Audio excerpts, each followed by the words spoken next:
typical day in Mortal Kombat starts with me trying to get in as early as possible.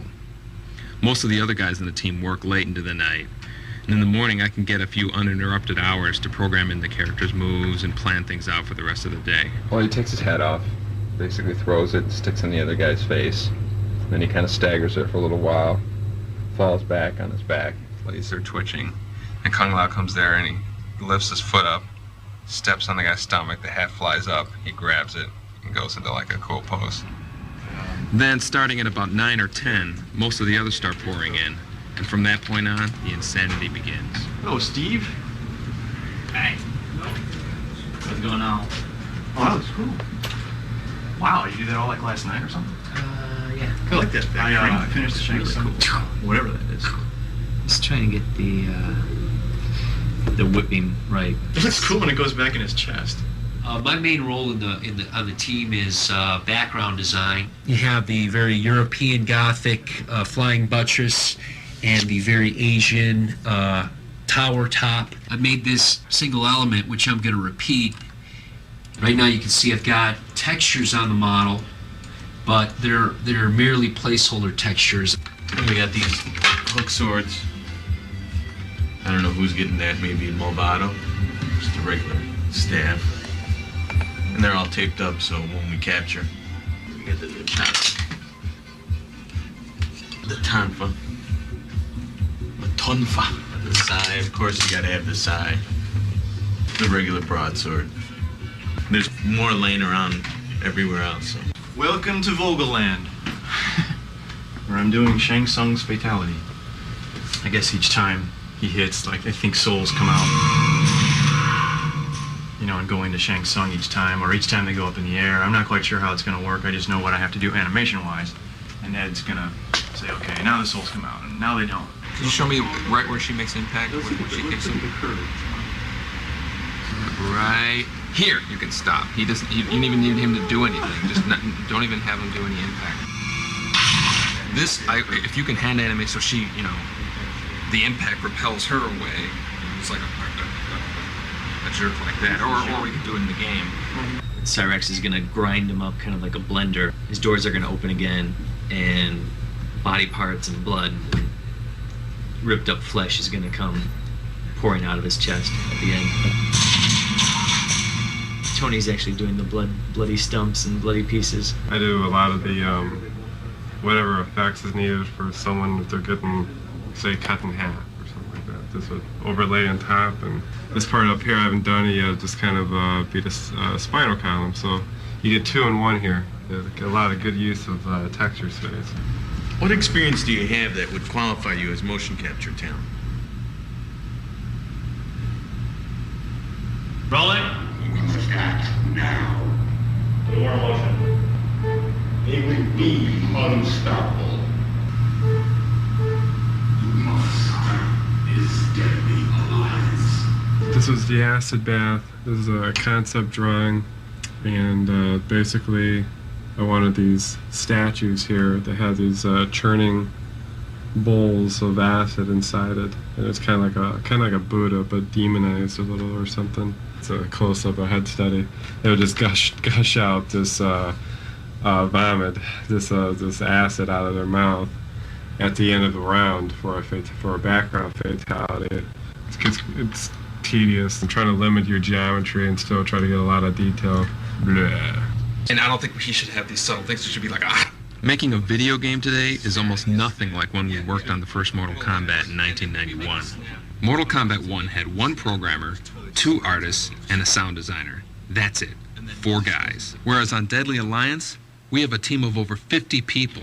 We've been lucky enough to get some of the most talented people in the video game business.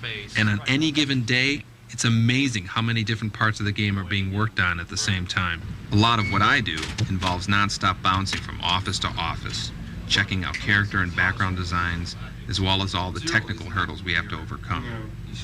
There's a lot of issues to deal with in producing this game for 3 systems simultaneously. So do you want, I mean, Tony said he thinks he could probably do all the characters in a day or 2 with 4 levels of damage. But Really? Yeah, just doing basics. You think you can do all characters in a day or two? I bet you I could. Oh, I would make cutting a, and pasting it? yeah, I cut and Oh, paste okay. same scars and stuff. Doing a damage test. I did a beat up and tried doing a beat up version of Sub-Zero and Lee May. We're testing adding damage to players' faces. You can see a sample of the wounding on Sub-Zero and another character. Man, that looks like. If you want to see it the bad way, spin it around. Oh, is that? It's like a new texture map for Sub-Zero. Yeah. Yeah. Because that looks awesome. You know that some of those images actually look better at 128. Because when you have that much data to scramble,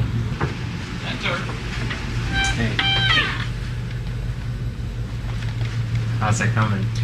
Right now, I can give you 3 levels, Chuck. There's Sonya's clean face, and this is level 1, just a few bruises and cuts.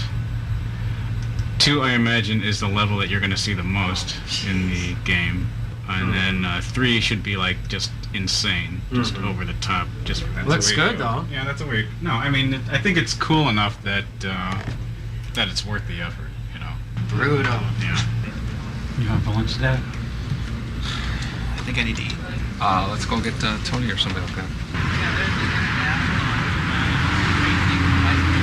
Good. Hoagie's good. We're doing Lee May's Fatality, and John needs the Maya model. You know, if it can have the texture maps too, that'd be cool. Okay.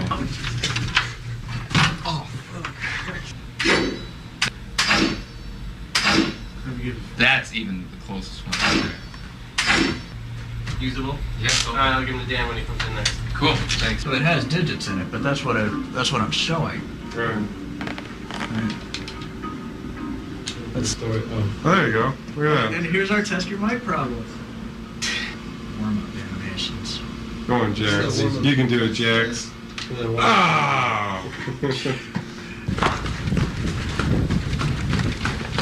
Today's a motion review, and then at the end of it, I'll show you stuff for lighting review, etc. But at any point, feel free to throw any comments out there about anything. Just be aware that I might say, yeah, that hasn't been lit yet, or yeah, we know that. Because I just had my team meeting, and here's an entire list of notes that we had from today's review. The camera motion on the very first shot, it just seems a little quick. There's no ramp up to it. It just kind of starts speed and it goes across. I know we need to kind of get there, so maybe we need to just kind of look at that shot against the previous shot and see if it works. There's some kind of problem with your work. Everybody says there's a communication problem. What gives? Dude, I don't even know you anymore.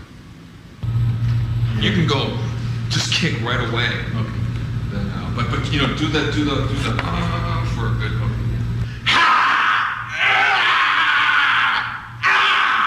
Carlos is the life of this game. This is, now that I've got alternate Shang Tsung, I'm going in on the details and adding stuff like his back emblem right now.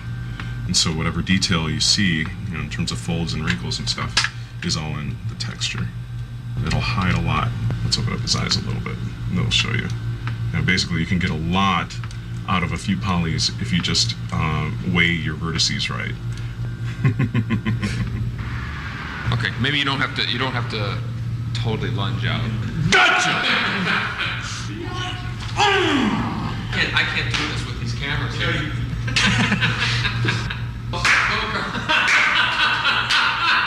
You can't kill me, I'm immortal. For Blind Kenchi's reaction... It's just Kenshi now. Okay, Kenshi. The loop does not match like where their starting heads are. Like, see his head right there? And then on the loop, look how far his head snaps back. I had to loop like the last bit of frames in order to make it look. So I guess we're going to have to figure out a way to go about connecting the each of the coffins with the amount of money spent. And Right, we've got the database, which is going to tell us what's in each coffin, how much the coffins cost. Once the player opens a coffin, it has to be marked in the player profile table. So how many coffins are there in this crypt? It's a 26 by 26 array, so there's 676 coffins. That's a lot of coffins. It's acting. This is the life, man. This is the life. So how's that motion work for you?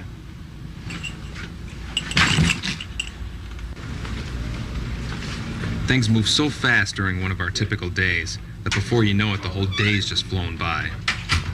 Usually by then we're pretty exhausted, but we know the whole process starts all over again the next day. See you tomorrow, it's 7 o'clock.